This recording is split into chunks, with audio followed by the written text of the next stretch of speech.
Brilliance Audio presents Stealing Her by Rachel Van Dyken, performed by Alexander Sendies and Lucy Rivers. I didn't recognize my college sweetheart any more than I think he recognized himself when he looked in the mirror. Julian Tennyson, easygoing, full of life and laughter. That Julian Tennyson was gone. It was strange, watching someone you love slowly lose pieces of himself until there's nothing left. The last 6 months had been absolute hell, and yet I kept telling myself it would get better. He was just under a lot of stress. After my parents died when I was in college, the Tennysons took me in because I had no other family. They'd provided for me and made me feel like family. I needed to be a part of something, and they gave that to me. But the gifts weren't free. It didn't matter at first. I had Julian, Wonder Boy graduate, voted one of the sexiest men alive under 30, and corporate heartthrob. Year 1, we moved in together and were ridiculously happy. I did charity work and he hit the ground running at Tennyson Financial. Year 2, he started coming home later and later, and sometimes not at all. Year 3, the cheating started. 6 months ago, he broke my heart. He drank the Tennyson poison, and now I was going to end it. Except nothing was calming my racing heart. Not the Xanax I'd pop before I scheduled this meeting. Not the bottle of wine I knew was waiting for me at home. Not even the relief I knew I'd feel once I said the words and walked out of his life.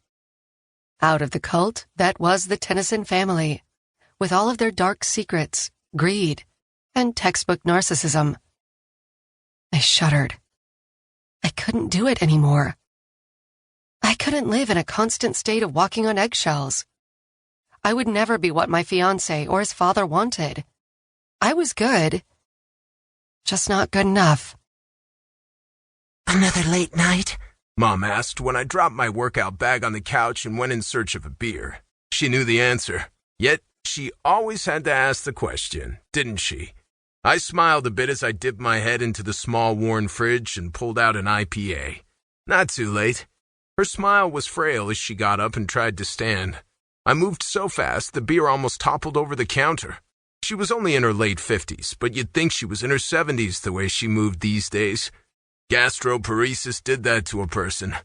She'd gone from being healthy to weighing only 95 pounds. Her stomach couldn't properly digest anything, even water, which forced her to use a tube that fed her through her stomach. She was diagnosed 5 years ago.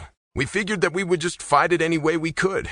It's not a well-known condition, and it's super hard to get a proper diagnosis, so when people ask her what's wrong and hear it's not cancer, they fucking sigh in relief like she's not facing a death sentence every single day her feeding tube malfunctions. Pain lanced my heart, my throat, every cell in my body as I steadied her. "Where are you off to so fast?" She rolled her eyes and patted me on the shoulder. If that's fast. "So fast I'm going to start calling you Flash," I winked. Water collected in her eyes. Tears meant she was either in pain or she was sad, and I couldn't handle either of those things. And I would do anything, cross any ocean, to make sure that the most important light of my life didn't get snuffed out by something that in my mind should be such an easy thing to fix. But I wasn't a kid anymore. I couldn't fix this with my fists, and I couldn't fix it with my intellect. So I loved her as best I could, and prayed it was enough. Her doctors kept trying new things, which meant I kept working more shifts so I could afford all the new treatments they claimed would give me more time with her.